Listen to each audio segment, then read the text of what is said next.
bí mi ò bá wí lónìí yóò di nǹkan míì lọ́la. àní kájèkúrò ọ̀ràn kọ́tán àwọn èèyàn wá tó ń kọrin kọ́tán lajá ńlá mi. ọ̀rẹ́ mi Opitan lẹ̀ Ìbàdàn òun ló dé pẹ̀lú odíkejì ìtàn ṣé ẹ gbàgbé bíbí rọ́bà ti ń pọ̀jù a máa fẹ́ jọ òótọ́ n tó gbé mi wá nìyẹn o. a ti sọ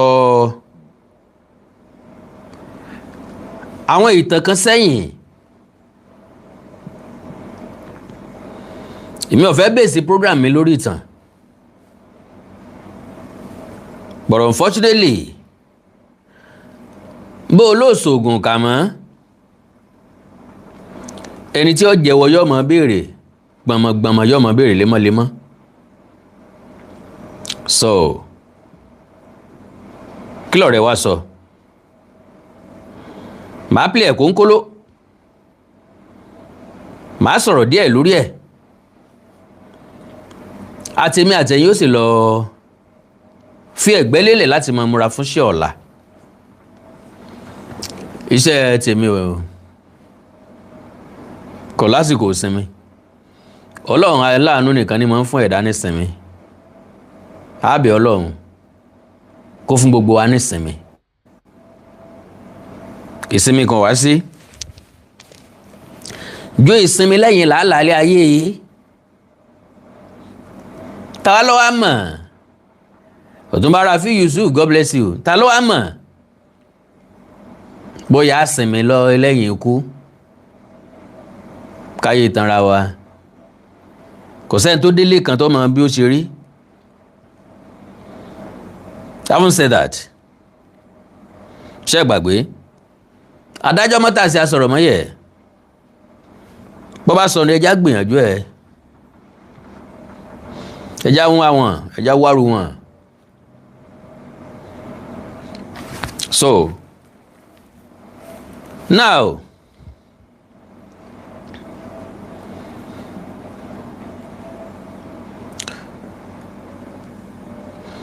bẹ́ẹ̀ bá gbàgbé ìtànlẹ̀ káàárọ̀ òjíire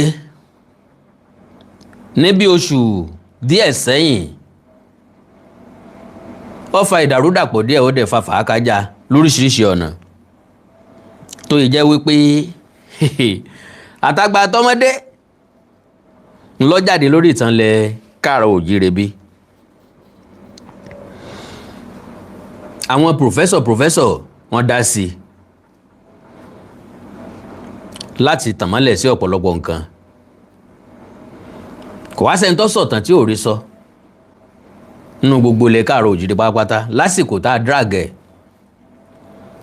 ńlá àwọn èèyàn kan fi wá pè mí sákèésí tàbí pẹ̀tù sí mi lọ́kàn tàbí pàrọwà fún mi because I am nothing n bá sọ pé wọ́n ń bẹ̀ mí no I am nothing mo wá proof ọmọlúàbí mo gbọ́ràn sí wọn lẹ́nu pẹ̀lú àdéhùn pé àwọn tó kù wọn ó bá wọn sọ̀rọ̀.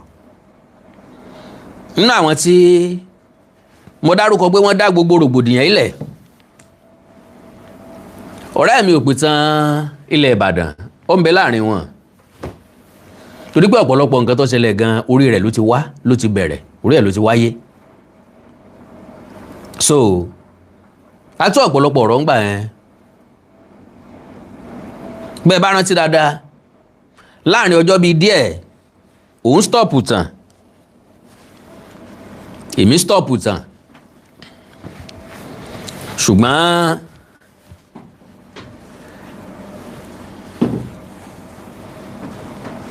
olóyè Aliu God bless you sir ṣùgbọ́n níta bá mọ̀ jẹ ní dánilọ́rùn níta èèyàn bá mọ̀ jẹ kì í dáyàn lọ́rùn.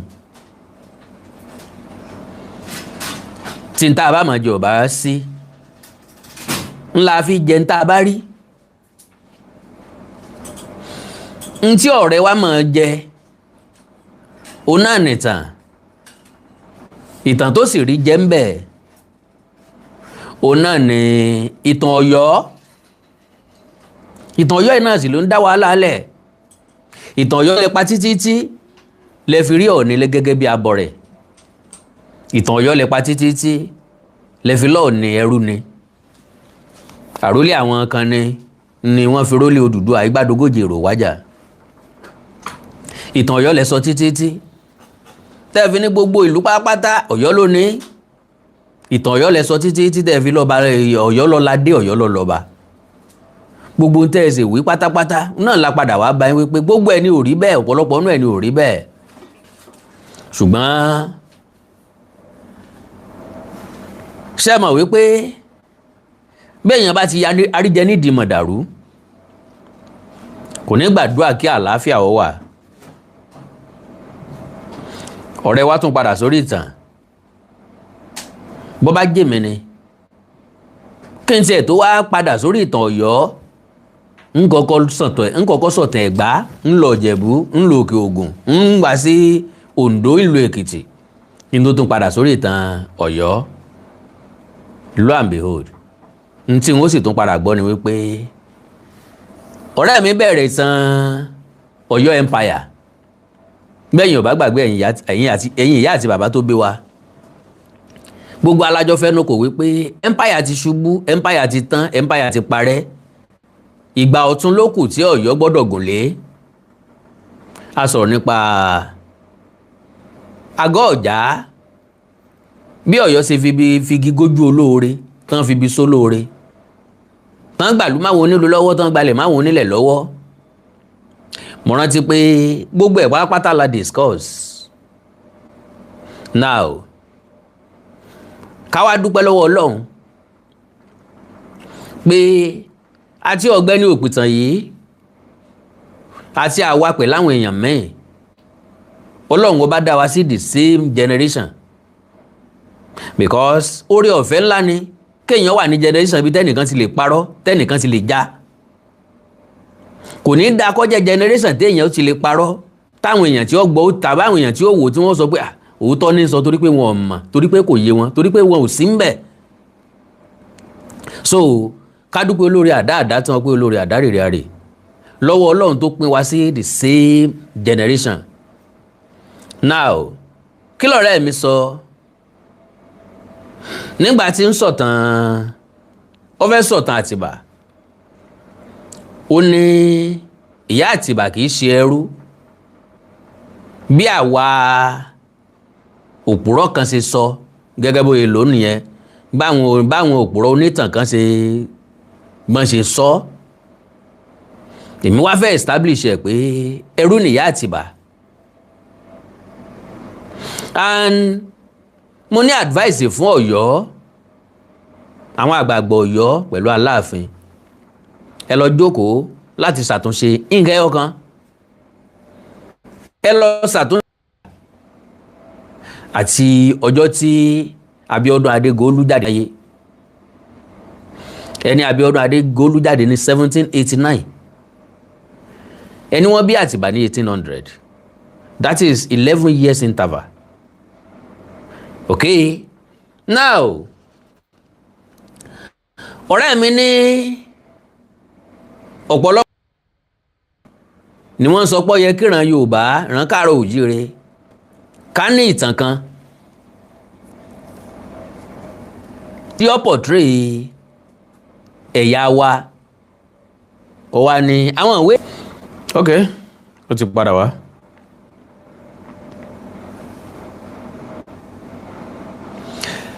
now so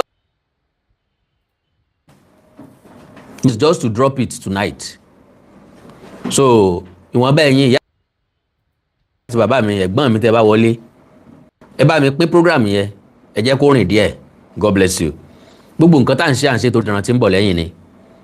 so gẹ́gẹ́ bí advice mi fún Ọ̀yọ́ gbogbo àgbààgbà Ọ̀yọ́ àti Aláàfin ó ní pé ẹ ṣàtúnṣe lórí ẹ̀ you can change the date pé ókè o àwọn tó gbé sórí ìtàkùn ayélujára ló ṣe mistake torí tẹ bá ṣàṣẹ ìdọ́là ní tó máa sọ ni wípé Aláàfin Adégolú kú ní 1789 wọ́n bí Àtìbà ní 1800. Now ẹ jẹ́ àkọ́kọ́ gbọ́rọ̀ tí ọ̀rẹ́ mi sọ kí n tó wá establish ẹ̀, torí pé ìwé tó ń kà tó fi ń sọ̀tàn same ìwé ọ̀hún ó ń bẹ lọ́wọ́ tèmi náà. Ẹ má gbàgbé mo sọ̀rọ̀ kan lẹ́nu ọjọ́ mẹ́ta yìí pé ẹ̀rù ń bà mí bó ṣe jẹ́ pàwá péréte la ní àwọn ìwé kan lọ́wọ́ tó lè ran àwọn ìran tí ń bọ̀ lẹ́yìn wa ọ̀la tó lè ràn wọ́n lọ́wọ́. Mo wá láyà mi ń já. So ìwé ọ̀hún máa wà lọ́wọ́ àwọn èèyàn kọ̀ọ̀kan o, but àwọn èèyàn tó wà lọ́wọ́ wọn ò tó nǹkan. Ẹ má bínú, ẹ jẹ́ n wò bóyá mo lè ráwọn èèyàn bíi méjì mẹ́ta pè wọlé sí kárìn kápọ̀ ìyẹni.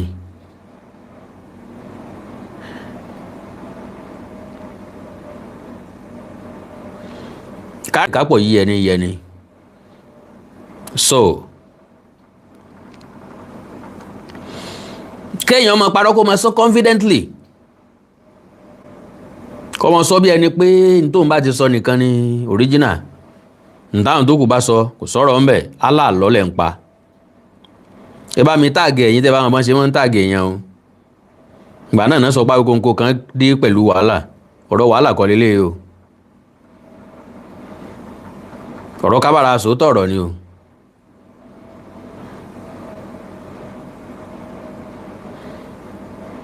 Ọ̀rọ̀ ká mú un tó ti gbun ká mú un tọ́ ni. A dẹ̀ establish ẹ̀ bó ṣe sọ.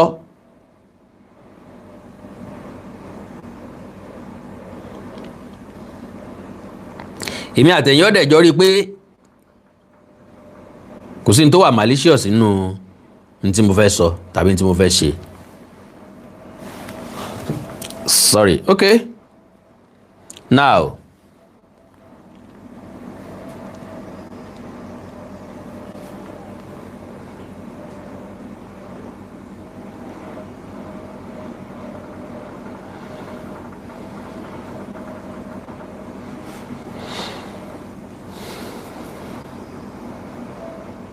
bọ̀ jàre. Okay.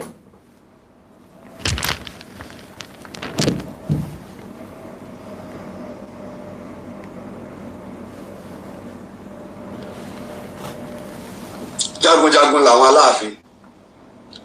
Àwọn ọmọ wọn sì máa ń bá wọn lo ogun. Àwọn ayaba máa ń bá wọn lo ogun. Àwọn ọmọ wọn bá wọn lo ogun. Àwọn ayaba ń bá wọn lo ogun. Àwọn Ọ̀yọ́mèsì náà máa ń lo ogun. Nígbà Aláàfin tiẹ̀ ti lo ogun, kí làwọn Ọ̀yọ́mèsì ọmọ ọdún ṣe ń lé mọ́? Bèlè tàṣẹpẹ́ tó wá jẹ́ olórí gbogbo ogun. General ẹni bá sọ̀rọ̀. My first question ni pé ẹ dákun ṣé kò sí ìtàn míì mọ́ lẹ́yìn ìtàn Ọ̀yọ́ tàbí Ọ̀yọ́ Empire tí táàrẹ wọn tó lè gùn lé padà? I'm very very sorry to use that language because ìtàn Ọ̀yọ́ Empire tó ń sọ yẹn èmi náà sọ̀tàn Ọ̀yọ́ Empire, má bẹ̀rẹ̀ ìtàn Ọ̀yọ́ Empire. So now ó ní àwọn Aláàfin máa ń lọ sógun, àwọn ìyàwó wọn máa ń lọ sógun, àwọn ọmọ wọn máa ń lọ sógun. Kí ló dé táwọn Aláàfin fi ń lọ sógun? Ẹja gbọ́ wájú díẹ̀. Ọwọ́ Basọ̀run lágbára ogun wà. Basọ̀run lè lo ogun k'Aláàfin ọmọ lọ, ṣùgbọ́n èèwọ̀ ni Aláàfin ò ní lo ogun kí Basọ̀run ó dúró lé. Aláàfin ò ní lo ogun kí Basọ̀run ó dúró lé. Ìdí náà nítorí pé empire ni. Ìgbà tó Ọ̀yọ́ bẹ̀rẹ̀ gẹ́gẹ́ bí empire, that is number one. And secondly, Aláàfin máa ń lọ sógun, ìyàwó Aláàfin máa ń lọ sógun, ọmọ Aláàfin máa ń lọ sógun. Kí ló mú wọn lọ sójú ogun? Because ó rọrùn fún Aláàfin, ó rọrùn fún ẹni ọba láti sígun fáwọn ológun ẹ̀ kí wọ́n lọ jagun. Èmi rí wípé tí ń gbé Aláàfin lọ ó ní àìnítẹ́lọ́rùn, lack of trust. Pé tán bá mú tójú ogun bọ̀ wọn ò ní pín dọ́gbadọ́gba tàbí kán mọ̀ kó gbogbo ẹ̀ délé tàbí kán ti pín lójú ọ̀nà. Kò sí ẹni tó máa sọ fún mi pé ó wu òun láti fi kúrun mọ́ ẹni tó wà nípò ọlá, ẹni tó wà nípò ọba, kó wá sọ pé ó wu òun láti lọ fi kú ṣèfàjẹ torí pé ọ̀pọ̀lọpọ̀ aláàfin ló kú sójú ogun, oríṣi àwọn aláàfin kọ̀ọ̀kan kú sójú ogun. Are you getting me? So lack of trust ń ló ti aláàfin sójú ogun. Mo fẹ́ mójú mi débẹ̀, n ó kẹrù fún lálára mi torí pé àwọn aláàfin ò níṣẹ́. Ẹ gbọ́rọ̀ tó ń sọ o. Bí àwọn ọba ńlá ṣe ní empire ṣe rí nu àwọn a máa lo ogun torí pé kílẹ̀ wọn kọ́ mọ̀ bọ̀ kọ́ làwọn ọmọ ìdínkù. Ojúṣe wọn kì í ṣe pé wọ́n fẹ́ dáàbò bo ilẹ̀ wọn nìkan, wọ́n fẹ́ gbà kún. Ṣé ti gbọ́dọ̀ báyìí nísìnyí? Náà ìdí tán fi ń jagun ni pé kí ilẹ̀ wọn má bọ́, kọ́ làwọn má parun. Ojúṣe wọn kì í ṣe pé wọ́n fẹ́ dáàbò bo ilẹ̀ wọn, ṣùgbọ́n wọ́n fẹ́ gbà kún. Now, to the best of my understanding, gbogbo ìlú kọ̀ọ̀kan tí ń bẹ nílẹ̀ Káàárọ̀ Oòjíire lónìí ló expand fúnra lára ẹ̀. Àwọn èèyàn ń ralé sí new site, àwọn èèyàn ń ralẹ̀ sí new site, wọ́n ń kọ́lé sí, ìlú expand, ìlú ń tóbi sí. Kí ló dé táwọn aláàfin yẹn ò lo tactics yẹn gbà yẹn kí wọ́n extend ìlú wọn instead tí wọ́n fi lọ ń gbàlú onílùú, tí wọ́n fi ń pa àwọn èèyàn kan, tí wọ́n fi ń kó àwọn èèyàn kan lẹ́rú láti jẹ gàba lé wọn lórí, láti gbàlú wọn mọ́ tiwọn. Torí pé àwọn aláàfin ìgbà náà ò níṣẹ́, wọn ò mọ̀ ní oko ríro, wọn ò mọ̀ ní oko dídá. Kíní ẹ̀dẹ̀ sì common lọ́yọ́ lónìí. Ọ̀yọ́ máa ń gbégbé ayé bí àlùmọ́jìrì. Mo gbé láàrin wọn lọ́wọ́ dáadáa lálẹ́ yìí nìsín ìwọ̀nba pélé mọ́ ní ìdílé tó máa ń dáná oúnjẹ alẹ́ nínú ilé lọ́yọ̀ọ́, àràjẹ ni wọ́n máa ń rà. Àwọn àlùmọ́jìrì ló máa ń gbérùgbé ayé bẹ́ẹ̀. Àràjẹ ni wọ́n máa ń rà, wọ́n máa ń fà àwọn ọmọ lówó oúnjẹ láàárọ̀ ni. Go and ask. Wọ́n máa ń háwó oúnjẹ láwọn ọmọ lọ́wọ́ láàárọ̀. Tó bá tún dalẹ́ náà wọ́n á háwó oúnjẹ lé wọn lọ́wọ́. Ọ̀sán ni wọ́n máa ń sábà jà àmàlà ń gbà mí.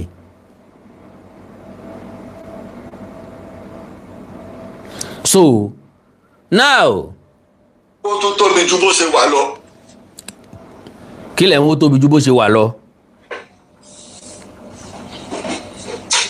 Àtìbà déédéé ìgbà tá a bí Àtìbà, Aláàfin Abíọ́dún Adégúnolú, àgbà ti ń dé. Àgbà ti ń dé, full stop ń bẹ̀ yẹn. Now, number 1, ìwé ìtàn àgọ́ ọ̀jà lélẹ́yìí, àágùnlé tó bá yá, complete ìwé ìtàn àgọ́ ọ̀jà lélẹ́yìí. This is the founding of àgọ́ ọ̀jà. Ó wà lọ́wọ́ mi. Now, ìwé ìtàn tí ọ̀rẹ́ mi ń lò náà lélẹ́yìí, èmi mo print eléyìí jáde fúnra mi o, The History of the Yorubas by Samuel Johnson. Ẹ ti rí i pé mo kọ orúkọ mi sísàlẹ̀. Ìwé yìí ni yóò tú àṣírí ọ̀rọ̀ tó sọ nísìnyí o. 684 pages ni. Ẹ ti gbọ́ nǹkan tó sọ débẹ̀ yẹn àbí? Ẹ já gbọ́ síwájú díẹ̀. Ó ní déédéé ìgbà tí wọ́n bí Àtìbà, Aláàfin Abíọ́dún ti dàgbà. Ẹ rí i pé bẹ́ẹ̀ náà ni mo ṣe máa kà jáde nínú ìwé yìí. So kò sẹ́ni tó lo májíìkì láàrin wa tàbí tí ń lo májíìkì láàrin wa. Èmi ò sínú ẹni tó máa ń package. Mi ò sí níbẹ̀ láyé ìgbà náà. Tí n bá wá sọ fún ni máa ń sọ̀rọ̀ nísìnyí bí ẹni pé mo wà ń bẹ̀ tàbí ọ̀rọ̀ mi ló correct. Stupidity ló máa padà já sí. Ṣùgbọ́n àwọn kan ti ṣàkọọ́lẹ̀ rẹ̀. Nínú àkọọ́lẹ̀ yìí nísìnyí ọ̀rẹ́ mi Opitan píìkì like 99% ń bẹ̀. Ó sọ bí òótọ́ 1% tó wá fi bàjẹ́ ńlọ wá jẹ́ fighter. That is pé ìyá Àtìbà kì í ṣe ẹrú. Ìmẹ́wàá establish ẹ nínú same ìwé tọ́ka tó fi ń sọ nǹkan tó sọ yìí. Tẹ́ẹ̀dẹ̀ máa gbà wípé lóòótọ́ ìwé náà lọ́kà tó fi ń sọ. Èmi máa establish ẹ wípé ẹrú ni ìyá Àtìbà.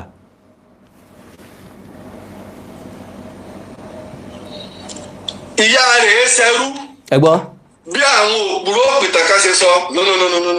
Ìyá rẹ̀ ṣẹrú bí àwọn òpùrọ́ Òpìtàn kan ṣe sọ. N tó gbé mi wá gangan nìyẹn. Ìyá rẹ̀ ṣẹrú bí àwọn òpùrọ́ Òpìtàn kan ṣe sọ. Ó rí fáṣà wa. N tó gbé mi wá náà nìyẹn. Mo dẹ̀ wá establish ẹ̀. Kò sí àkọọ́lẹ̀. Ó ní kò sí àkọọ́lẹ̀. Embani original version The History of the Yorubas by Samuel Johnson. Come and look see page 274. Page 274. And I read, fourth period, arrest and disintegration Ilorin's checkmated attempts at reconstruction, intertribal wars, British protectorate. Chapter 15. Wọ́n pe title ẹ̀ ní The New City and New Government. Prince Atiba, his early life and history. Complete ìtàn Atiba ló wà níbí yìí. Ọ̀rẹ́ mi nínú ọ̀rọ̀ tó sọ nísìnyí ẹ rí àwọn ilé tó dóòtọ́ ọbẹ̀ tó píìkì ẹ máa gbọ́ o. Prince Atiba was the son of King Abiodun by an Aketan woman. According to one account, he was born in the city of Oyo. His father died when he was but a child, and when Abiodun's children were being ill-treated by King Aule, his mother fled with him to her own hometown in the country. But another account was of a more romantic interest and is more probable as being characterized of that age. According to this account, his mother, a slave at Gudugbu, was given as a hostage to the Alaafin of Oyo. To the Alaafin of Oyo, she had an intimate friend who was much distressed by separation. Ẹ jẹ́ n play ọ̀rọ̀ ọ̀rẹ́ wa síwájú ẹ fi mọ̀ wípé àwọn ìwé ìtàn ní ìwé ẹ ń tọ́ka sáwọn ìwé ìtàn ní ìyá rèé ṣẹrú. Kò sí àkọọ́lẹ̀ ìtàn kan tó ní ìyá Àtìbá jẹ́ ẹrú. Àkọọ́lẹ̀ ìtàn tó kà náà lélẹ́yìí o. Tí Aláàfin bá jẹ yálà ó ti ní ayaba tẹ́lẹ̀ ó ní aya tẹ́lẹ̀ kó tó gorí àpèrè ọwá nígbò jẹ ọ̀pọ̀lọpọ̀ àwọn ìlú ṣe ń bá wá bá ṣe ayẹyẹ ìgbadé ìjà àwọn ọmọ ọba ní lóbìnrin ìjà ìwé ọmọ ọlá ni lóbìnrin ìjà àwọn ọmọ parapò yìí ni lóbìnrin ìjà àwọn ọmọ bọ̀rọ̀kìnní lóbìnrin ó kálukú ló ti ní àwọn ọmọ obìnrin tí wọ́n fẹ́ fi di ọ̀rẹ́ ọba wọ́n fẹ́ di. Ilé tó ń sọ yìí nísìnyí kì í ṣe Ọ̀yọ́ nìkan ló ti ń ṣẹlẹ̀ kì í ṣe Aláàfin nìkan wọ́n ń ṣe bẹ́ẹ̀ fún ibikíbi tán bá ti jọba náà ti máa ń fọmọ́ dọ̀rẹ́ fún wọn náà ti máa ń fọmọ́ establish friendship láàrin wọn náà ti máa ń fọmọ́ parí ìjà. Ìlú mi wa máa fún ọba tó ẹ̀sẹ̀ jẹ tán dẹ̀ mọ̀ pálágbára ni wọ́n á fún lọ́mọ ẹ bá ti fẹ́ mọ lọ́wọ́ ẹni ò lè gbógun ti ni gbogbo ọmọ bọ́n ṣe ń ṣe láyé ìgbà yẹn gbogbo ọ̀nà máa ń fẹ́ dànù ọba so kì í sọ̀yọ́ nìkan. àna ọba wọ́n mọ̀ pé tí ọmọ àwọn tí ọba fi lè fẹ́ Aláàfin tí ó sì bímọ fún kò bí Aláàfin ó wà nílùú àwọn lẹ́yìn tó ti sọ ìlú náà di èèwọ̀ láti fi ojú kéré wọn àbí láti gbógun wọbẹ̀ irú ẹ̀ ní tó ṣẹlẹ̀ ní Ìwéré ìlú Ìwéré láti bí ìyá Aláàfin Àjàgbómògún tó dá oyè Ààrẹ Ọ̀nà Kakanfò lẹ̀.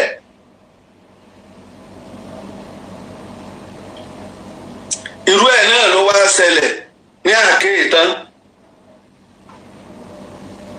tó jẹ́ wípé ibẹ̀ ni wọ́n ti bí ìyá Àtìbà.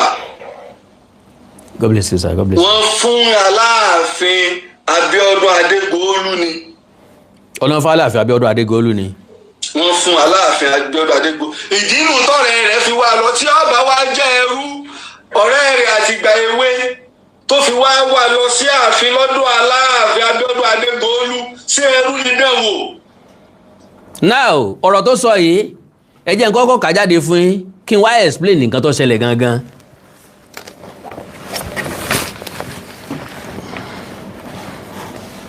Okay. She had an intimate friend who was much distressed. Oh my God.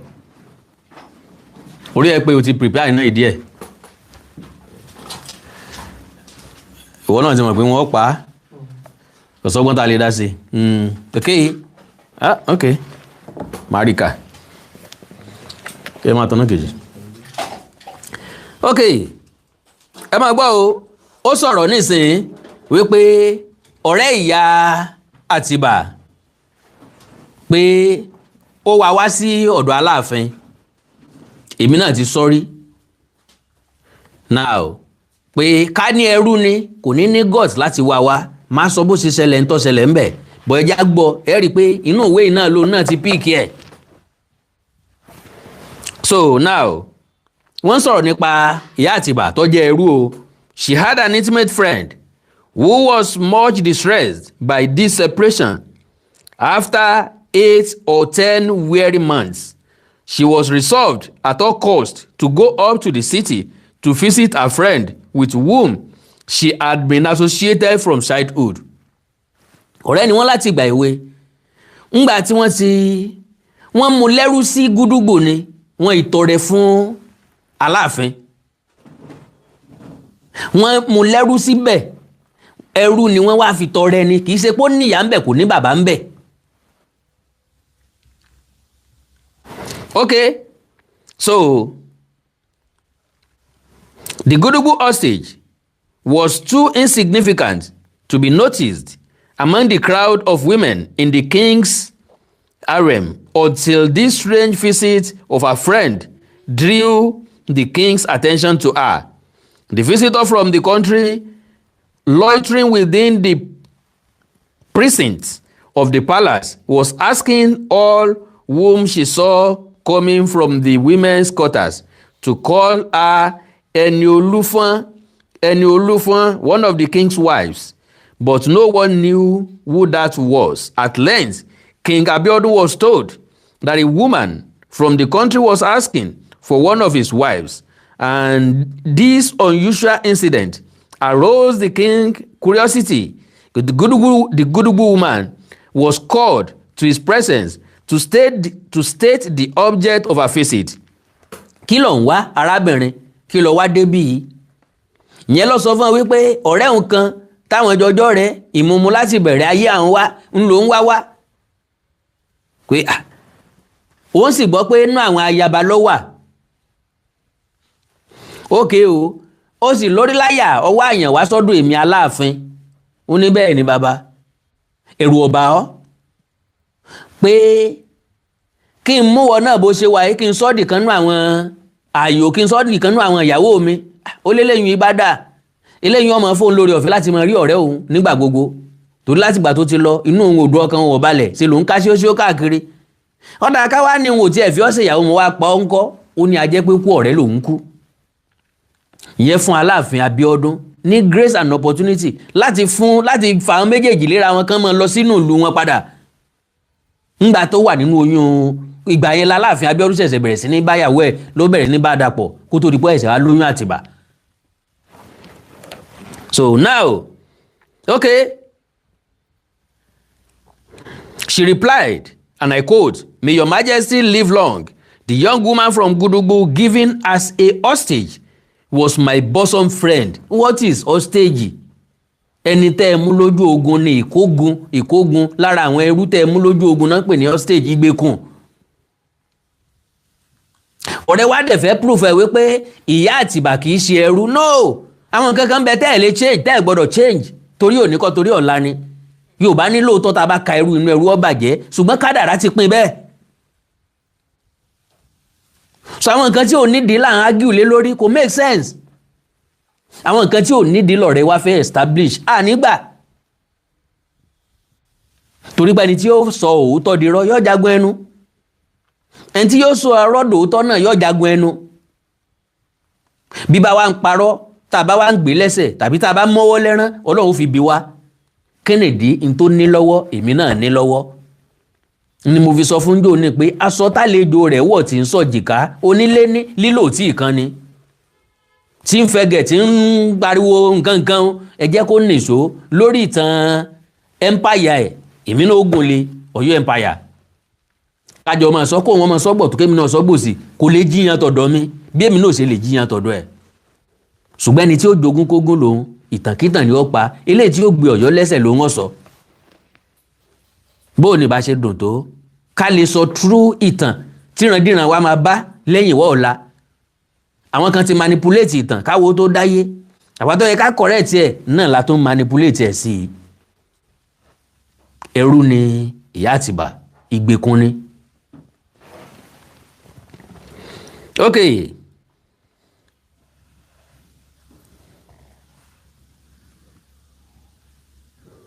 Okay.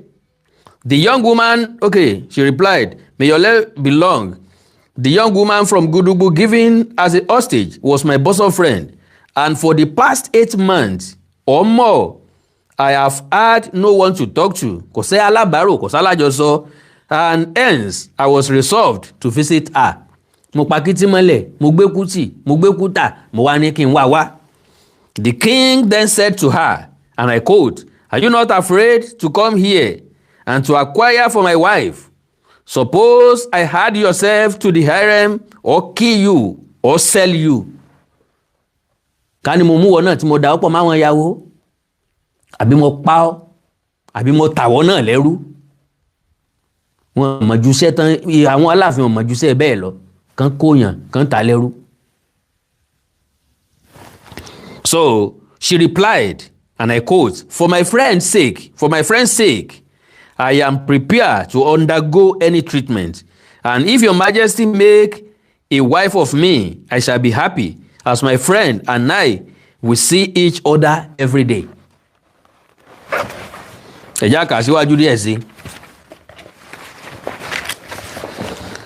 So the king greatly admired their friendship. He gave permission for her to be lodged with her friend, and was by this led to pay some attention to the Gudugu hostage. God bless you, sir. God bless you, ma.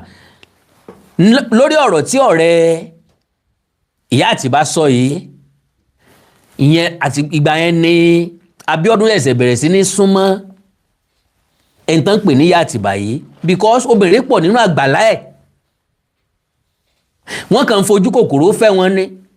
Ẹni obìnrin tó bá ti fáyìn jù wọ́n gbà á, wọ́n lè mọ̀ sí lásọ wò lódìdí ọdún kan, because wọ́n pọ̀ lágbàlá, nǹkan bá dẹ̀ ń rí náà ni wọ́n ń rí.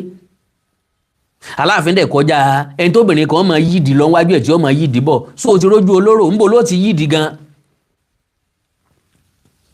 So tí bá ṣe pọ̀ wọ yàrá ẹ̀ kò ní mọ̀ pọ̀ wà ń bẹ̀, tí bá ṣe pọ̀ special kò ní mọ̀ pọ̀ wà ń bẹ̀. Àwọn ìyàwó tó fẹ́ fúnra lára ẹ̀, ọmọ ìjòyè tó fẹ́, ọmọ ọba tó fẹ́, wọ́n wà ń bẹ̀. Ká tó wá sọ pé ẹrú tọkàn gbà kẹ́lòmí ọmọ bá fẹ́. So the king greatly admired their friendship. He gave permission for her to be lodged with her friend, and was by this led to pay some attention to the Gudugu hostage. Ìyá Àtìbà ní refer sí yẹn. For 3 months, these true friends enjoy each other's company, and as the king's wife was now in the way of becoming a mother, ó ti wà nínú oyún. Kábíyèsí dẹ̀ fẹ́ ìtọ́jú fún un. Of becoming mother, he was graciously pleased to send them home. Ó yọ̀ǹda ìyàwó ẹ̀ fún ọ̀rẹ́ ẹ̀ tó wá kó lè rí ìtọ́jú máa mú lọ lé. Ló fi jẹ́ pé Akéìtàn ni Àtìbà gbé dàgbà, bó tiẹ̀ jẹ́ pé ńgbà tán bí wọ́n gbé wá sọ́yọ́ padà. Akéìtàn ló gbé.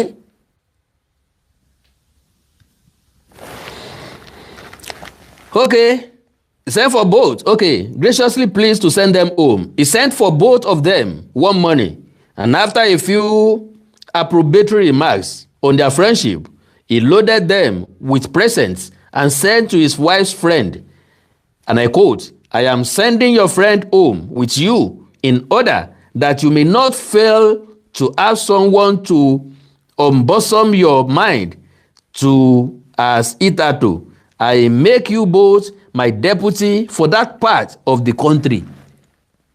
Ó fi wọn ṣàṣojú ẹ̀ ń bẹ̀, ó fi wọn ṣàjẹ́lẹ̀ ń bẹ̀.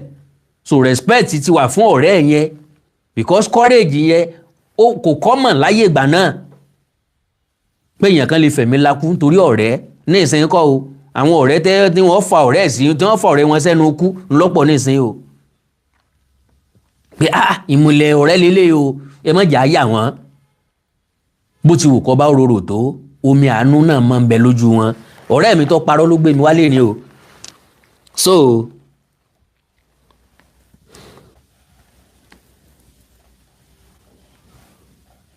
okay I make you both my deputy for that part of the country. All matters to be referred to Oyo will henceforth be brought to you for decision. All the tribute monies will be paid through you also. And as my wife will be unable to undertake a journey, I expect your visit here as often as you can come.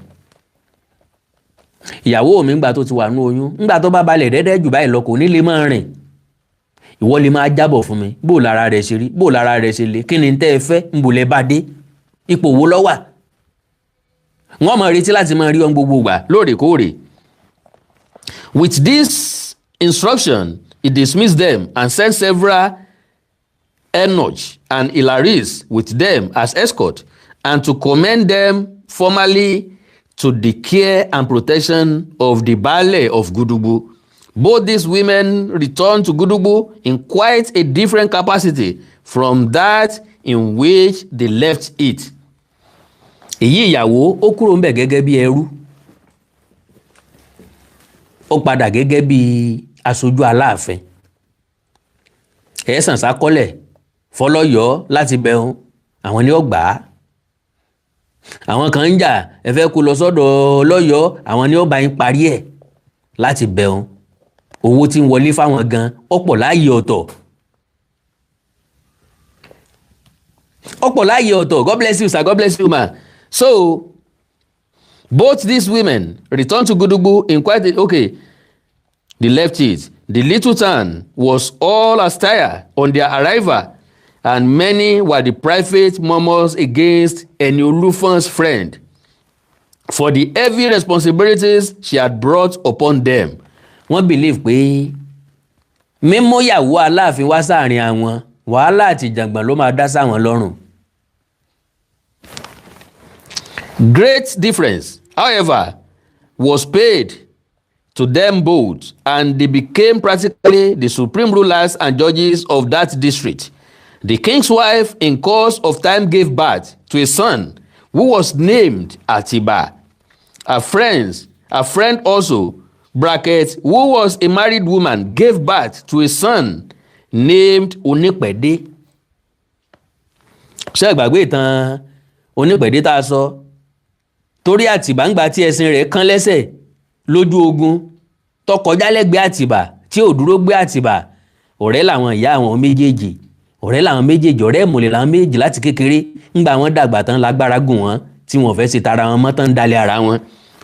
À ń bọ̀ lórí ẹ̀. Asá ti bẹ̀rẹ̀ tán Ọ̀yọ́ empire báyìí no problem àjọbára wa ń bẹ̀. So the intimacy existing between the two mothers reappeared also in the boys from childhood up to manhood. Ẹ jẹ́ ń dúró mbẹ̀hún kọ́ra pé mo ti prove ní mo fẹ́ prove ẹ já gbọ́rọ̀ ọ̀rẹ́ mi síwájú díẹ̀ sí n ò fẹ́ gbàsìkò yín rárá o. pé ńgbà wọ́n ti fi ọ̀rẹ́ òun fún Aláàfin òun ọ̀rẹ́ ní bá sọ̀rọ̀ Aláàfin òun dẹ̀ débẹ̀ torí àwọn àyàbá máa pọ̀ wọ́n lè lé ní 500. sí bọ́rọ̀ náà lè gbọ́ yìí the same thing tí mo kà jáde òun náà ló náà ń sọ yìí. Níbo ló ti wá rí tiẹ̀ wípé ìyá Àtìbà kì í ṣe ẹrú ó fobẹ̀ ó ge torí pé ó fẹ́ jogún kógún ó pàtàn kìtàn ó mú 99% inú ọ̀rọ̀ tí ń bẹ́ẹ̀ ó mú lò ó yọ 1% tó wà vital tó wà important ó ge sẹ́gbẹ̀ẹ́ ó mọ nǹkan tọ́jú nu kò rántí ẹni tó mọ̀ wá òun nìkan kọ́ lọ́lọ́nkẹ́ pẹ̀lú ìtàn àwọn ìtàn tí òròpó wà lọ́wọ́ ẹlòmíì gan bẹ lọ́wọ́ ọ̀pọ̀lọpọ̀ wa n ò jẹ́ dánu pé mo ní tàn lọ́wọ́ torí ràlẹ̀ ìtàn ní bẹ lọ́wọ́ mi n bá àwọn èèyàn kan ló fún mi ní tí mo ní lọ́wọ́ ṣé mo mọ eléyìí tó wà nínú àká wọn tí wọn ò gbé jáde rárá tí wọn ò fi hàn débi tí wọ́n ti bi tí màá ní. How will I be boasting ń gbé mo nígbà mo láwo mo ní kòkó bàbá sàásùn from where? So mo rí dájú pé ẹ̀yin náà ó ti mọ̀ wípé òpùrọ́ pìtàn lọ̀rẹ́ wa n tí ń wá lọ́yọ̀ọ́ sì wà lọ́kàn rẹ̀ bí ó rí kò sẹ́ni tó mọ̀ kò dẹ̀ sí nǹkan tó kàn anybody ní tó bá wọ anybody ló lè wá ṣùgbọ́n bó bá já wa là ń sọ̀rọ̀ Ọ̀ọ̀ni lọ́rán wa Ọ̀ọ̀ni sì ń sanwó fún wa ní ṣùgbọ́n bó bá já wọn lọ sọ̀rọ̀ Aláàfin ọ̀ràn wọn ò dẹ̀ sí lórí payroll Aláàfin ṣùgbọ́n wọ́n ń ṣe nǹkan Aláàfin wá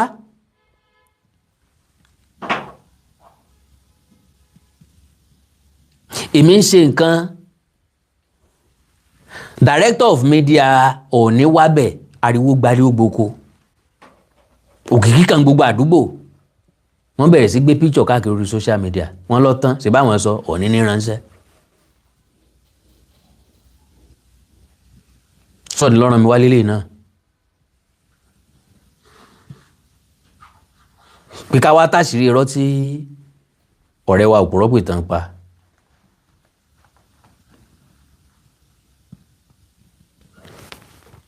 lé ní 100 àìmọye ayaba ní ìtàláàfin gan ò ní mọye ayaba tó ní nígbà pọ́lá ni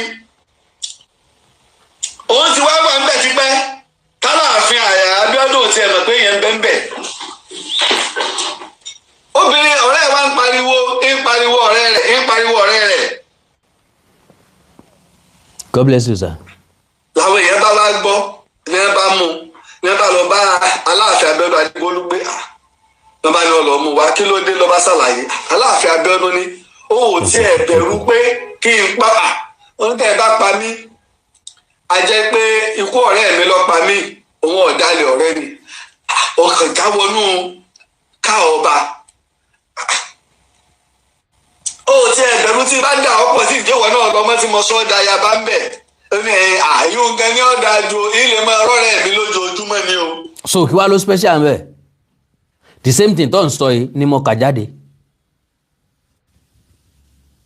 ó túmọ̀ sí pé n tó wà lọ́wọ́ rẹ ló wà lọ́wọ́ mi ń bolo ti wá rí tiẹ̀ pé ìyàwó Abíọ́lá Àtìbà kì í ṣẹrú tó yẹ kó prove ẹ̀ fún wa ìwé tí wọ́n kà ń tó sọ fún ọ tán fi mú gbogbo táwọn tó sọ fún ọ tán fi mú gbogbo tó kù lò tán wá yọ bí tó fi jẹ́ pé hostage ni tán yọ dànù tán yọ kó tán jùnú pátápátá. tá a lọ rẹ́ rẹ̀ ń gan ní a bá lọ mú wa nígbà wọn mú dé eléyìí bẹ́ẹ̀ bí tọ́jà bí egbè ìyá Aláàfin Àtìbà rẹwà pọ̀. àbẹ́ ń gbọ́dọ̀ báyìí bí ẹni pọ́ wà ń bẹ̀ ìyá Aláàfin Àtìbà rẹwà pọ̀ kò sí wọ́n ní ìyá Aláàfin Àtìbà rẹwà tàbí gẹ́gẹ́ bí wọ́n ṣe sọ wọ́n ní ìyàwó Aláàfin Àtìbà rẹwà ó ní ìyàwó Aláàfin Àtìbà rẹwà pọ̀ kò rí píṣọ ẹ̀rí o àrí píṣọ Àtìbà gangan o àrí píṣọ Abíọ́dún o débi tá a rí píṣọ ìyá tó bí Aláàfin Àtìbà tó bí Àtìbà kò sí wọ́n ní ìyàwó Aláàfin Àtìbà rẹwà o gẹ́gẹ́ bí n bá tá a bá o bí àròbá àtàn ṣe sọ o báwọn òpìtàn ṣe sọ o báwọn arọ́kín ṣe sọ o ní ìyàwó Aláàfin Àtìbà rẹwà pọ̀ bí ẹni pó rírí ńlẹ́ àwé. ni Aláàfin ẹsẹ̀ wá ìgbà ìwọ ń bí láti ẹjọ́ yìí lọ́sẹ̀ bẹ̀rẹ̀ sí súnmọ́ ẹsẹ̀ wá ń súnmọ́. the same thing tí mo kà. ló fi wá lóyún nígbò lóyún tó bí ọmọ ọ̀pọ̀lọpọ̀ nǹkan táyọ̀ ọmọ tí ń lọ lábẹ́nú. kí ni ń lọ lábẹ́nú ńgbà tó lóyún tó bímọ sọ́yọ̀ ló bímọ sí ni. ó ti gé nǹkan kúrò ńbẹ̀ ó lágbára díẹ̀. ẹ wá ń yí ìtàn padà ní ìtàn tí ò ṣe é yí tí àkọọ́lẹ̀ wà. àkọọ́lẹ̀ yẹn ló jẹ́ ń jáde against ẹ mo dẹ̀ fẹ́ kó o prove me wrong. àkọọ́lẹ̀ tó wà gangan náà ló jẹ́ ń jáde ìwọ gan ṣé mi àwa la ń yí tàn ni àbí ìwọ ló ń yí tàn ìwọ náà mọ̀ pé tàn tí ò ṣe é yí ni why can't you just say the truth? o lè má sọ̀rọ̀ débẹ̀ rárá ó pè tó o bá ti mọ̀ pé o fẹ́ sọ wípé ẹrú nìyá Àtìbà o kó má bàa rí bínú àwọn Ọ̀yọ́ kó má bàa rí bínú Aláàfin you can just wave it. tó bá jẹ́ mi nìwọ mi ní sọ̀rọ̀ gbàbẹ̀ lọ rárá kò sẹ́ni tí ò lè ṣe n bá rí pé nǹkan tàbùkù ọ ni n tẹ̀ kó lórí ẹ̀ n ṣe pé ká máa dọ́gbọ́n lọ́gbọ́n àlùmọ̀ kọ́rọ́ yín máa fi nǹkan tí ò yẹra wọn wéra wọn tí ò jọra wọn wéra wọn. ìyá Aláàfin kì í ṣe ẹrú bí àwọn òpùrọ́ pìtàn kan ṣe sọ ìwọ náà dẹ̀ sọ nísìnyí pé tàn tí ò rújú ìtàn tí ò ṣe é yí padà kí ló dé tó wá fẹ́ yí padà kò possible kọ́lọ́ mọ́ fi kú oró kọ́lọ́ mọ́ fi kú pa àwa àti wọ́. àkọọ́lẹ̀ wà. àkọọ́lẹ̀ náà rèé. ẹ lọ ká ẹ̀kọ́ ìwé lónìí pé kọjá tó gba àsìkò mẹ́fà pé ó yẹ ká nítàn kan ká kọ ìwé ìtàn ìtì gbogbo tí ń bẹ́ẹ̀lẹ̀ tẹ́lẹ̀ ìwé lẹ́mú lò. torí pé wọ́n ti nígbàgbọ́ pé wọ́n lo láwọn ìwé ìtàn lọ́wọ́ torí ẹ̀ náà ló ṣe ń fún alẹ́ rí jẹ tó ṣe ń parọ́ fún wọn Ọlọ́run ló ní àjọ wà ń dì same generation. lẹ́mú lò mẹ́ ìgbẹ́gẹ́gẹ́ ìwé ìtàn wo lẹ́ ń kọ gbogbo táwọn ọ̀jọ̀gbọ́n ti kọ́ ń kọ́ gbogbo òtà tó ti wà láti nǹkan bí 100 ọdún méjì 100 ọdún kan 50 ọdún èwo lẹ múlò kákọ̀ ìwé ìtàn ti wá ká sì gbàkan ìwé ìtàn wo lẹ tó fẹ́ kọ àbẹ́fẹ́ kọ àlọ́ gbogbo àlọ́ tẹ̀ ń kọ náà kọ́ ni òwúlò. ìwọ tó wá ń sọ̀tẹ̀ wo ló wá wúlò nù tó ń sọ yìí kò sòótọ́ díẹ̀ ó parọ́ púpọ̀. so ọ̀rọ̀ ẹ jẹ́ kí n dátàn a máa sọ ọ̀tà tiwa gangan ó ti ru mí nú bá nísìnyí a sọ complete ìta àtìbà ṣé ẹ gbàgbé ìtàgọ́ ọ̀já the fund àbí the funding of àgọ́ ọ̀já complete ìtàgọ́ ọ̀já rèé ọ̀pọ̀lọpọ̀ lẹ́tà ní mẹ́nu ẹ̀ mo gbà complete ni ẹ̀rí mo kọ́ ọkọ mi sí ńlẹ̀ ń wò ok ẹ̀yin ará Amẹ́ríkà London Canada tá a la fẹ́ ṣe Yorùbá coaching ìforúkọsílẹ̀ ti ń lọ o ẹ fẹ́ káwọn ọmọ yín ó gbọ́ Yorùbá ẹ fẹ́ kán mọ̀ nípa èdè àti àṣà ilẹ̀ baba ńlá wọn Amẹ́ríkà lẹ bí wọn sí kì í ṣẹjọ́ yín o London lẹ bí wọn sí Germany lẹ bí wọn sí outside the country lẹ bí wọn sí kì í ṣẹjọ́ yín láti kò sáàyè láti máa kọ́ wọn lédè ṣùgbọ́n wù yín kí wọ́n dá gbogbo nǹkan tó rọ̀ mọ́ Yorùbá mọ̀ kí wọ́n mọ orúkọ Yorùbá pè kí wọ́n mọ àṣà Yorùbá oríṣiríṣi nǹkan tó rọ̀ mọ́ Yorùbá ẹ fẹ́ kí wọ́n mọ̀ wẹ́rẹ́wẹ́rẹ́ lè kú jáwọ́ ni pẹ̀lú ògo Ọlọ́run á bẹ̀rẹ̀ sátidé tí ń bọ̀ ẹ fowókọ ọmọ yín lẹ̀ báyìí kájọ bẹ̀rẹ̀ báyìí Amẹ́ríkà Canada ńlá kó papọ̀ àwọn èèyàn kan sọ pé Mr. Awikonko ṣé kò sí Ireland ń bẹ̀ ni mo ní Ireland àti UK táìmù wọn papọ̀ UK àti Nàìjíríà 1 hour difference ni so àwa lè kóra wa papọ̀ báwọn ẹ wá forúkọ ọmọ yín sílẹ̀ now tẹ bá fẹ́ forúkọ ọmọ lẹ̀ ẹ já sọ lórí nọ́mbà yìí +234 904 851 9362 +234 904 851 9362 nọ́mbà tí ẹ máa pè nú àti ẹ máa fi bá mi sọ̀rọ̀ nìyẹn lórí WhatsApp tẹ bá fẹ́ forúkọ ọmọ yín sílẹ̀ ok Belgium máa wo time Belgium but a rí ibi fi yín sí a rí ibi fọmọ yín sí ní Belgium Europe náà ni gbogbo European country a máa kó papọ̀ sójú kan sọjọ́ méje láàrin ọ̀sẹ̀ náà ni o 1 hour kò gbọ́dọ̀ jù bá náà lọ 1 hour kó mọ̀ wà bọ́rin sáwọn ọmọ yẹn kó mọ̀ bá sú wọn a ṣe gẹ́gẹ́ bí fọ́ọ̀nù kódà a lè ṣàwàdà fún dídí wákàtí kan a lè kọrin fún dídí wákàtí kan a lè pàlọ́ fún dídí wákàtí kan a lè sọ̀rọ̀ ń pa èdè fún dídí wákàtí kan a lè sọ̀rọ̀ ń pa àṣà fún dídí wákàtí kan òye ṣàyè mi pé bí òjò kó ń kúrò lọ mo ní nǹkan bí tí mo fẹ́ tà fún wọn. so ẹ jẹ́ ń fa àyè ìpè bíi méjì sílẹ̀ ní bá ráwọn èèyàn tó fẹ́ pè mí. So the founding of àgọ́ ọ̀já God bless gbogbo ìlú àgọ́ ọ̀já pátápátá fẹ́lẹ̀ o complete ni so tó bá tásìkò á sọ̀rọ̀ nípa rẹ̀ then eléyìí tó mátà jù ó ní ìtàn Ọ̀yọ́ tí ọ̀gbẹ́ni ń sọ èmi náà bẹ̀rẹ̀ tọ̀dọ̀ mi lágbára Ọlọ́run tí àwọn èmi náà mo tú àṣírí ọ̀rọ̀ ǹpọ̀tọ́ wọn ni wọ́n ní aṣokóṣòbò obìnrin ni ó change ó yí padà sọ́kùnrin nígbà tó fẹ́ jọba ọgbọ́n tó lò àti padà tú ọ̀pọ̀lọpọ̀ àṣírí tí wọ́n ń bò tán fẹ́ bò náà là á padà tú. Hello sir. Awikonko. Yes sir, ẹ kálẹ́ sir. Ẹ kú iṣẹ́ Olúwa o. Yes sir. Láǹsì agbára yín dọ̀tun. Àmín àṣẹ. Ọpọlọ yín ò ní gbé. Àmín sir. Ṣé rí Ọ̀yọ́ ọ̀dà kó ti tó time wọ́n máa fi wọ́n lẹ̀ wọ́n máa cast wọn out from Yorùbá. Ojú wọn á wá já. Ṣé yọ̀dà nígbà tó bá ti sẹ́ni tó bá wọn ṣe. Bẹ́ẹ̀ni. Nǹkan tó ń surprise mi ni pé ọba tó wá sí ìlú tó lajú ó sì ń bí bí tí ò kúrò ní oko ní modern life tá a wà yìí tó yẹ kó work hand with Ọọ̀ni of Ifẹ̀ kọjọ promote culture ilẹ̀ Yorùbá. It's amazing. Ó ń dùn mí ẹni tó lajú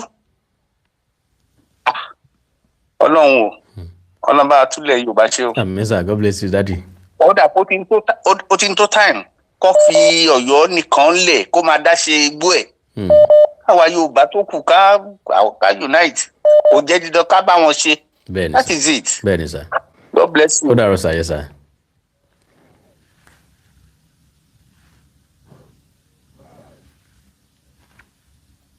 Hello. Hello. Hello. Hello, ẹ kálẹ́ o. Ẹ kálẹ́ sir. Ẹ kálẹ́ sà. Ẹ kú iṣẹ́ Olúwa o. Yes sir. Hello sir. Ẹ máa kúrò níbi tẹ́ ẹ ti ń gbọ́ mi. Ọ̀rọ̀ yín ò ní jókòó. Ẹ máa kúrò níbi tẹ́ ẹ ti ń gbọ́ mi yẹn. Ẹ rí i pé call tí mo make last lẹ̀ ẹ̀sẹ̀ ń gbọ́ yẹn. Ẹ gbọ́dọ̀ kúrò níbi tẹ́ ẹ ti ń gbọ́ mi. Life ò kì í bára mu. Life ò kì í bára mu pẹ̀lú call. Táìmù yẹn máa di yàtọ̀, streaming ni and stream live ni ó máa yàtọ̀. So ẹ lè pè mí sórí nọ́mbà yìí náà +234 915 147 9599 +234 915 147 9599 àti +234 904 851 9362 +234 904 851 9362 táìmù yẹn ò bára mu. Láàrin ìṣẹ́jú méjì péré tí n bá ti rí call wọ́n yọ̀ǹda. Oh, dáàdì mi, God bless you sir. Hello sir. Hello sir. Hello sir. Ẹ kálẹ́ sà. Ẹ kálẹ́ sir o. Nípa ọ̀rọ̀ ti bàrà gbogbo. Ẹ rò pé tá a bá ka ẹrú inú ẹrú àbàjẹ́. Bẹ́ẹ̀ni. Ó tó ń dùn wọ́n náà. Kò sí bọ́n ti lè fẹ́ sọ ẹrú ìyá Àtìbà. Bẹ́ẹ̀ni. Ṣùgbọ́n nǹkan kan wà tó jẹ́ pé àti ìfẹ́ sọ. Okay sir. Tó bá sì débì kan à á sọ. Ẹ jẹ́ ká wo ìgbà tí wọ́n bí Àtìbà àti Abíọ́dún kú. Bẹ́ẹ̀ni mo ti sọ. Nígbà tí èèyàn kú ní 1789. Bẹ́ẹ̀ni. Ẹ wá ní òun ló bí ọmọ tí wọ́n bí ní 1800. Bẹ́ẹ̀ni. Ẹ dákun ká wá sọ ọkọ máa lè lẹ́nìkan báyìí nìyẹn. Hello sir. Tí wọ́n ń ṣe yẹn tí wọ́n ń ṣe lọ yẹn Bẹ́ẹ̀ni sir. ẹ̀dọ́ ẹgbẹ́ wọ́n máa ṣe lọ inú etí wọn gbọ́ yín kì Bẹ́ẹ̀ni. inú wọn sì bàjẹ́. God bless you daddy mi. A ṣẹ̀ṣẹ̀ bẹ̀rẹ̀ nù. Ẹ ṣe olùgbé sir. Ó dàrọ̀. Yes sir. Now ẹnìkan sọ fún mi bí even Google confirm it that Atiba mother was a slave. Nbọ wá lẹ́yìn Opitan lè Ìbàdàn ti sọ wípé ló ti rí tiẹ̀ wípé ìyá Àtìbà kìí ṣẹrú kìí ṣe nǹkan tó dùn mọ́ lọ́wọ́ lẹ́nu láti máa sọ but let us call a spade, let's call a spade a spade. Yeah. God bless you sir, I bought sticker for you, check. Mo ti láwọn sticker tó wọlé, God bless you sir. so ẹ má jẹ́ kí n gbà àkókò yín mọ́ torí call ẹ má jẹ́ n fi time ẹ má jẹ́ n fi àkókò tèmi dìtọ̀ ọ̀dọ̀ yín lọ́wọ́ ẹ jẹ́ kí n yọ̀ǹda yín láti lọ sùn ẹ bá mi subscribe sí channel yìí Awikonko TV ẹ follow page mi lórí Facebook Awikonko TV Awikonko television ẹ subscribe sí Onídèmọdé TV bí tá a ti ń sọ̀rọ̀ nípa tá a ti ń ṣe Onídèmọdé game show and let me sincerely appreciate you, my fathers, my mothers, my brothers and sisters. N pé to God be the glory ní YouTube wa àti dé 50,000 subscribers. Mi ní gbà lọ́fẹ̀ẹ́ mo ń láti appreciate yín. Mo dúpẹ́ pé ṣe kú fẹ́ àánú Ọlọ́run alààyè kò ní fi ń sílẹ̀ o. Ẹ ṣe àdúrótì ẹ kú ojoojúmọ́ ẹ kú àtìgbàdégbà nínú pákátá ń yọrí nínú làálàá kòókòó jàǹjàǹ pàápàá adé 50,000 láti yẹjọ́ yìí oore ọ̀fẹ́ náà ni ẹ̀já dúpẹ́ lọ́wọ́ Ọlọ́run ká sì dúpẹ́ lọ́wọ́ ẹ̀yin èèyàn ẹ̀yin tẹ́ jẹ́ ẹ̀yin lẹ́jẹ́ kó ṣeé ṣe láti máa subscribe sí channel yẹn àti láti máa bá mi share àwọn program yẹn ìbànújẹ́ ò ní kan yìí o bí ò ní kan yìí o ẹ̀ ní gbèsìn ẹ̀ ní gbégbìn láwọlé sùn àlàáfíà Olódùmarè kó bàlẹ́ kó wà nínú ilé yín jíjí tẹ́ bá ń jí ẹ̀yin àti oore àjẹǹjẹ tán Ọlọ́run àánú Ọlọ́run alààyè ní kó wà pẹ̀lú yín. I love you and I appreciate you all. Thanks so much for being there. Thanks so much for supporting me. Thanks so much for everything. I love you all. So brother mi kan fẹ́ pè èmi gangan lè pè wọ́n padà.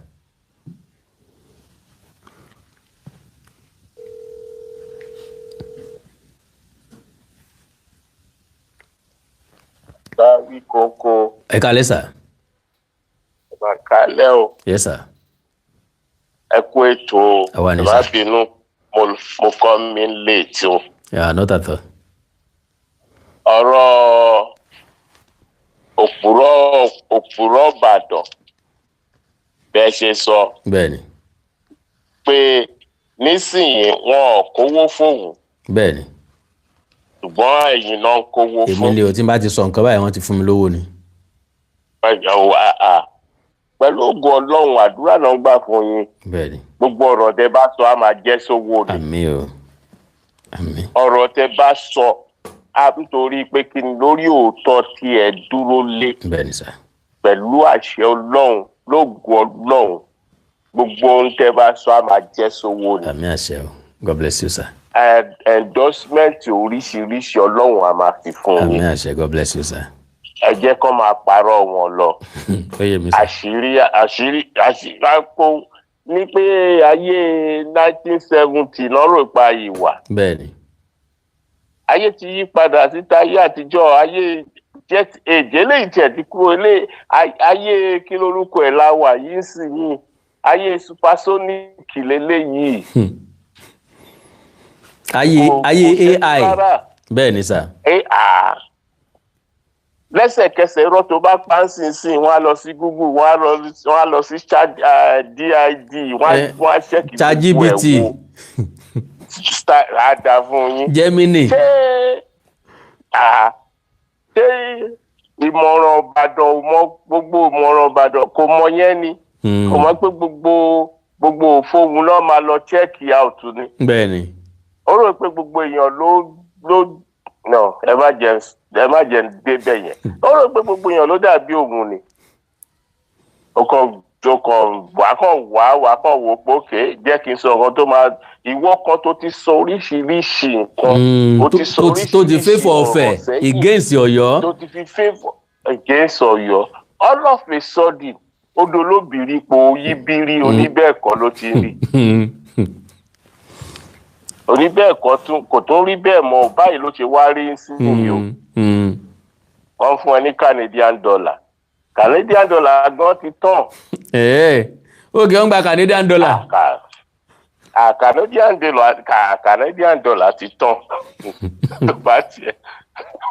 Tó bá yìí wá láti Europe àbí ó wá láti UK àbí láti America sí owó ìgbéfúkẹ́ yẹn díẹ̀. Bẹ́ẹ̀ni. Canada Canadian dollar ti tán ìyẹn ò lè tí gbogbo àmì fàágùn oríṣiríṣi tó sọ fún ààfin Ọ̀yọ́ àìtí ìmọ̀gbọ́n ti túnṣe bọ́ọ̀ tí túnṣe ẹ bá wa sọ fún Pìtàn Ìbàdàn òpùrọ́ Ìbàdàn kó lọ kọ́kọ́ rán yẹn náà kó tó máa rán ọ̀rọ̀ ilẹ̀ Yorùbá ọ̀rọ̀ ilẹ̀ Oòduà ìtàn tí ó mọ̀ ń pa ẹ̀ tó máa yọkan sí kan ó dẹ̀ ló òun pàtàn ìtàn kan yẹn jẹ́ kí ló fi yàtọ̀ sí àwọn òyìnbó tó wá kó wa lẹ́rú tó ń ṣe gbogbo ẹ̀. I don't know. ìkànsí irọ́ tọ́wọ̀n yẹn náà gbé wá ní àwọn tó wá tẹ̀sìn fún wa irọ́ tó gbé wá nìyẹn àjọ bọ́ọ̀lù mọ́lẹ̀ bọ́ọ̀lù ń bá sókè ń bá sísàlẹ̀ wọ́n sọ fún bàbá apá agbára Ọlọ́run ló wà níbẹ̀. ló jẹ́ kí bọ́ọ̀lù ọmọ bá sì. agbára Ọlọ́run ló wà nínú pé kájọ bọ́ọ̀lù mọ́lẹ̀ kó bá sọ up and down kájọ bá sọ pé believe in this wàá ṣoríire àti láti ìgbà náà ti bí mi ní tàbí lọ ṣọ́ọ̀ṣì náà ti ń sọ pé ẹjẹ́ àgbàdúrà fún Nàìjíríà yẹn ń bọ̀. àmọ́ bá 75 years old now ìyàn yẹn yìí ń bọ̀ náà ni ayé ń gbàdúrà fún Nàìjíríà ni. kàkà yẹn ó yìí ń polúkú muṣu ni. kò lọ́wájú kò lọ sẹ́yìn o kò jẹ́ pé bóyá ó lọ́wájú ó kàn lọ sẹ́yìn rìfáàsì ni jíà Nàìjíríà wà láti òde ìgbà tá a ti ń gbàdúrà. honestly sir. mo jí náyìn màámi ìyá mi máa fún mi lówó báyìí ẹ̀mẹ́ta la máa dáwó ṣọ́ọ̀ṣì. màá kó tọ́rọ́tọ́rọ́ mẹ́ta nìyá mi máa kó fún mi máa kówó yẹn báyìí máa dà sẹ́nu mi ni. èmi ò báwo mo ti máa dáwó fẹ́ nìkan tí mi ò mọ̀ rí tí èmi á lọ fowó yẹn rẹ́ǹtì kẹ̀kẹ́ ni tí màá máa gun kẹ̀kẹ́ káàkiri ń tèmi Ọlọ́run ló ní má dáwó náà. ìbá máa dùn ní ìsìn ni. níbi tá a ti ń gbàdúrà fún Nàìjíríà pé kí Nàìjíríà yìí dá kó yìí dá a ní mega ṣọ́ọ̀ṣì káàkiri àyè ń wá Nàìjíríà kó dá. a ní mega company mega ṣọ́ọ̀ṣì là ń ní. gbogbo iléeṣẹ́ ló ń kẹ́rù kúrò bàtà lọ Leonard lọ Leventis kúrò ń bẹ̀ Michelin Kingsway wọlé Dunlop Elite Dunlop lọ tẹ́jú fóòmù tó jẹ́ kí Nàìjíríà ló ní yóò wọlé. ó wọlé o. adẹ̀yí ń kígbe. Adébọ̀wálé electronics ó wọlé. Adébọ̀wálé lẹ́lẹ́ ń bẹ̀ ń. Adébọ̀wálé electronics sí lọ. gbogbo Sabadin ó lọ. The first refrigerator fridge dín kọ́kọ́ máa rà ní ayé mi báyìí ó ga jù mí lọ lórí ìdúró Sabadin ni mo ti ra Broad Street. Madilasi kúrò RTB school boom. láyé ìgbà yẹn la ti ń gbàdúrà Ọlọ́run ṣe Nàìjíríà ní dáadáa ṣe Nàìjíríà ní dáadáá ṣé Nàìjíríà la fẹ́ ṣe dáadáa ni àbí ká wá bọ olórí tó dáa gbogbo àwọn arúgbó olórí èèwọ̀ wá dé òun parọ́ wèrè àtàsínwé. táwọn òmùgọ̀ bíi tiẹ̀ lóru gbọ́n fẹ́ máa gbọ́rọ̀ yìí. kò yé mi rárá. kò tiẹ̀ rówó pé òkè àwọn èèyàn lè bọ́ sórí Google kan dẹ̀ Google gbogbo nǹkan tí mò ń sọ yìí. kan Google gbogbo nǹkan tí mò ń sọ yìí o. ẹ wò ó ṣe rí Ọlọ́run ọba Èdùmàrè tó fi yín fún wa kò ní gbà yín lọ́wọ́ wa. God bless you baba. ẹ jẹ́ kó o máa pa tiẹ̀ o. àwa náà a máa sọ tiwa. lágbára Ọlọ́run. a máa sòótọ́. lágbára Ọlọ́run. tó bá tó bẹ́ẹ̀ kó wá ẹ̀yin sìn ẹ̀yin disproof nǹkan tó ń ṣe. kóun náà bọ́ síta kó disproof nǹkan tó ń kẹ́yìn sọ. bẹ́ẹ̀ni kó wá mú ìwé tó fi disproof ẹ̀ kó mú jáde. bẹ́ẹ̀ni sà. káwa mẹni tó ń pàlọ́. bẹ́ẹ̀ni. àtẹni tó ń sọ̀tàn. bẹ́ẹ̀ni sà. ẹ má jẹ́ dá yín dúró. God bless you sir ó dàárọ̀ sà mi ní wáyé tí o.